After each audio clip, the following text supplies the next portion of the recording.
The question of how and why the United Nations is the crux of the great conspiracy to destroy the sovereignty of the United States and the enslavement of the American people within a UN one-world dictatorship is a complete and unknown mystery to the vast majority of the American people. The reason for this unawareness of the frightening danger to our country and to the entire free world is simple. The masterminds behind this great conspiracy have absolute control of all of our mass communications media, especially television, the radio, the press, and Hollywood. We all know that our State Department, the Pentagon, and the White House have brazenly proclaimed that they have the right and the power to manage the news, to tell us not the truth, but what they want us to believe. They have seized that power on orders from their masters of the great conspiracy. And the objective is to brainwash the people into accepting the phony peace bait to transform the United States into an enslaved unit of the United Nations one world government. First of all, bear in mind that the so-called UN police action in Korea, fought by the United States, in which 150,000 of our sons were murdered and maimed, was part of the plot, just as the undeclared by Congress war in Vietnam, in which our sons are dying, is part of the plot, just as the plot against Rhodesia and South Africa, in which our sons will be dying, is part of the UN plot. However, the vitally important thing for all Americans, all you mothers of the boys who died in Korea and are now dying in Vietnam, to know is that our so-called leaders in Washington, whom we elected to safeguard our nation and our Constitution, are the betrayers, and that behind them are a comparatively small group of men whose sole objective is to enslave the whole world of humanity in their satanic plot of one world government. Now, in order to give you a very clear picture of this satanic plot, I will go back to its beginning, clear back in the middle of the 18th century, and name the men who put that plot into action, and then bring you down to the present, today's status of that plot.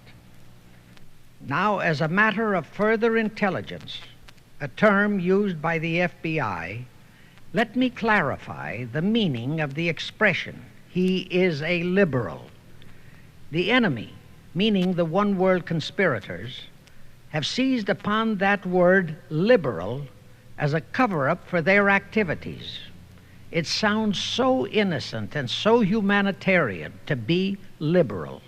We'll make sure that the person who calls himself a liberal or is described as a liberal is not in truth a red.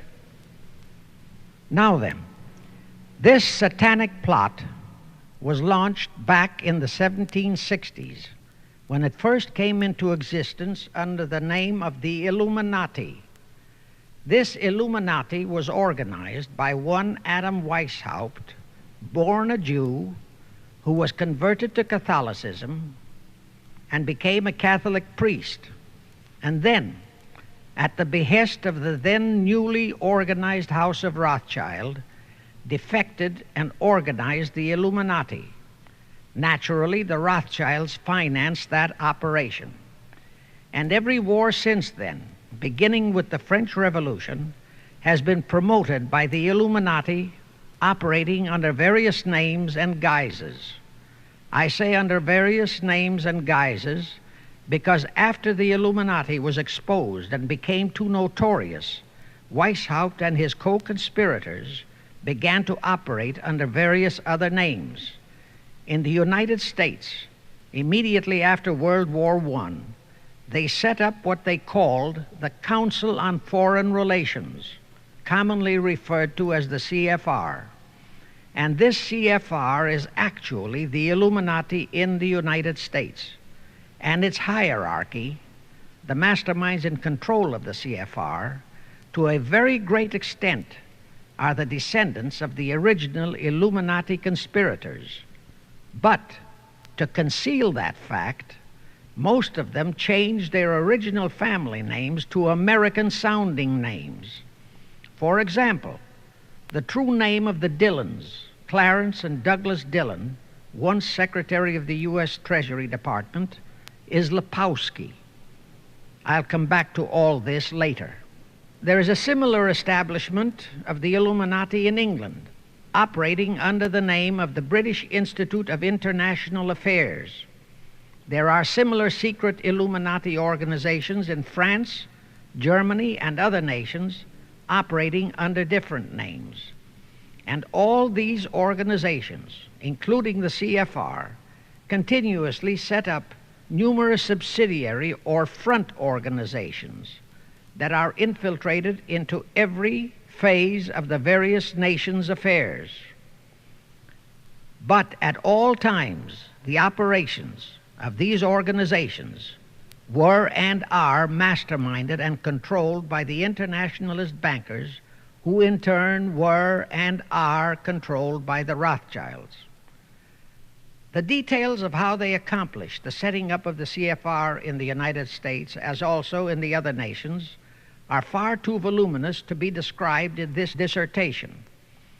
But you can find it complete in News Bulletin number 122, entitled UN is Spawn of the Illuminati, and News Bulletin number 123, entitled CFR Completely Unmasked as Illuminati. Both are published by the Cinema Educational Guild, Post Office Box 46205, Hollywood, California. You can get them for 50 cents per copy by writing to that address. Those news bulletins reveal the names of the original founders of the Illuminati and the Americanized names of their descendants in the present CFR. Now I'll go back to the activities of the original Illuminati conspirators. As revealed in News Bulletin number 122, one branch of the Rothschild family had financed Napoleon. Another branch of the Rothschilds, both branches the real masterminds of the Illuminati, financed Britain, Germany, and the other nations in the Napoleonic Wars. Immediately after the Napoleonic Wars, the Illuminati assumed that all the nations were so destitute and so weary of wars that they'd be glad for any solution. So the Rothschild stooges set up what they called the Congress in Vienna, and at that meeting they tried to create the first League of Nations, their first attempted one world government, on the theory that all the crowned heads of the European governments were so deeply in debt to them that they would willingly or unwillingly serve as their stooges. But the Tsar of Russia caught the stench of the plot and completely torpedoed it. The enraged Nathan Rothschild, then the head of that dynasty, vowed that someday he or his descendants would destroy the Tsar and his entire family. And his descendants did accomplish that very threat in 1917. At this point, bear in mind that the Illuminati was not set up to operate on a short-range basis. Normally, a conspirator of any type enters into a conspiracy with the expectation of achieving his objective during his own lifetime. But that was not the case with the Illuminati. True, they hoped to accomplish their objective during their lifetime. But, paraphrasing The Show Must Go On, the Illuminati operates on the very long-range basis. Whether it will take scores of years or even centuries, they have dedicated their descendants to keep the plot boiling until they hope the conspiracy is achieved. Now let's go back to the birth of the Illuminati. Adam Weishaupt was a Jesuit-trained professor of canon law, teaching in Ingolstadt University when he defected from Christianity to embrace the Luciferian conspiracy. It was in 1770 that the professional moneylenders, the then recently organized House of Rothschild, retained him to revise and modernize the age-old protocols of Zionism, which from the outset was designed to give the synagogue of Satan, so named by Jesus Christ, ultimate world domination, so they could impose the Luciferian ideology upon what would remain of the human race after the final social cataclysm by use of satanic despotism. Weishaupt completed his task May 1st, 1776. Now you know why May 1 is the great day with all communist nations to this very day. That was the day, May 1, 1776, that Weishaupt completed his plan and officially organized the Illuminati to put the plan into execution. That plan required the destruction of all existing governments and religions.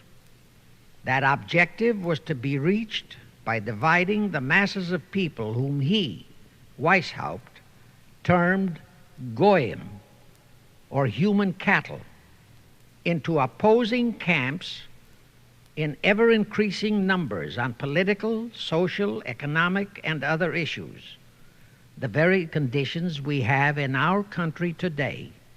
The opposing sides were then to be armed and incidents provided which would cause them to fight and weaken themselves and gradually destroy national governments and religious institutions. Again, I say, the very conditions in the world today. And at this point, let me stress a prime feature of the Illuminati plans. When and if their blueprint for world control, the protocols of the elders of Zion, is discovered and exposed, they would wipe all the Jews off the face of the earth in order to divert suspicions from themselves. If you think this is far-fetched, bear in mind that they permitted Hitler, a liberal socialist himself, who was financed by Krupp, Kennedy, the Warburgs, and the Rothschilds, to incinerate 600,000 Jews. Now, just why did the conspirators choose the word Illuminati for their satanic organization? Weishaupt himself said that the word is derived from Lucifer and means holders of the light, using the lie that his objective was to bring about a one-world government to enable those with mental ability to govern the world and prevent all wars in the future. In short, using the word peace on earth as his bait, exactly as that same bait, peace, was used by the 1945 conspirators to foist the United Nations on us. Weishaupt, financed, I repeat, by the Rothschilds, recruited some 2,000 paid followers. These included the most intelligent men in the fields of arts and letters, education, the sciences, finance, and industry. He then established lodges of the Grand Orient, Masonic lodges, to be their secret headquarters. And I again repeat that in all of this he was acting under orders from the House of Rothschild. The main features of the Weishaupt plan of operation required his Illuminati to do the following things to help them to accomplish their purpose. Number one, use monetary and sex bribery to obtain control of men already in high places in the various levels of all governments and other fields of endeavor. Once influential persons had fallen for the lies, deceits, and temptations of the Illuminati, they were to be held in bondage by application of political and other forms of blackmail, threats of financial ruin, public exposure and physical harm, even death, to themselves and loved members of their families. Do you realize how many present top officials in our federal government in Washington are controlled in just that way by the CFR? Do you realize how many homosexuals in our State Department, the Pentagon, all federal agencies, even in the White House, are controlled that way? Number two, Illuminati on the faculties of colleges and universities were to cultivate students possessing exceptional mental ability belonging to well-bred families with international leanings and recommend them for special training in internationalism. Such training was to be provided by granting scholarships to those selected by the Illuminists. That gives you an idea what a Rhodes Scholarship means. It means indoctrination into accepting the idea that only a one-world government can put an end to recurring wars and strife. That's how the United Nations was sold to the American people. One of the most notable Rhodes Scholars we have in our country is Senator William J. Fulbright, sometimes referred to as Half-Bright. His entire voting record spells Illuminati. All such scholars were to be first persuaded and then convinced that men of special talent and brains have the right to rule those less gifted on the ground that the masses don't know what is best for them physically, mentally, and spiritually.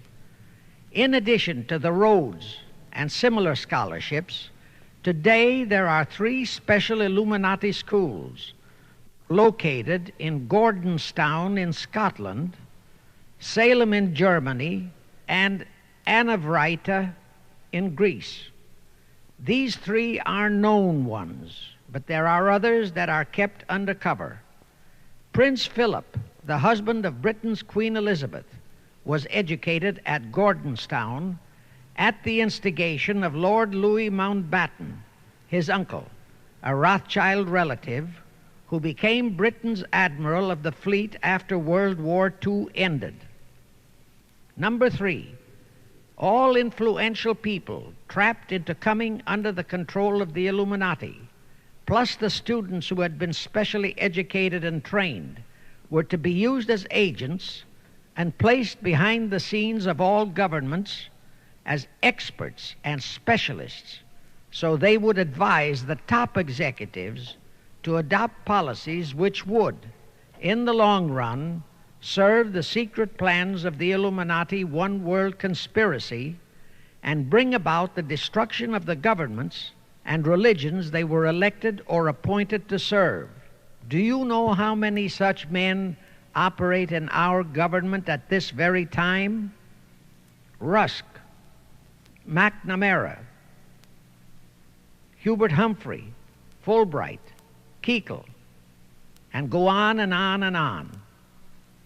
Number 4, perhaps the most vital directive in Weishaupt's plan was to obtain absolute control of the press, at that time the only mass communications media, to distribute information to the public, so that all news and information could be slanted, so that the masses could be convinced that a one-world government is the only solution to our many and varied problems. Now do you know who owns and controls our mass communications media? I'll tell you, practically all the movie lots in Hollywood is owned by the Lehmans, Kuhn, Loeb and Company, Goldman Sachs, and other internationalist bankers. All the national radio and TV channels in the nation are owned and controlled by those same internationalist bankers. The same is true of every chain of metropolitan newspapers and magazines, also of the press wire services, such as Associated Press, United Press International, etc. The supposed heads of all those media are merely the fronts for the internationalist bankers, who in turn compose the hierarchy of the CFR, today's Illuminati in America.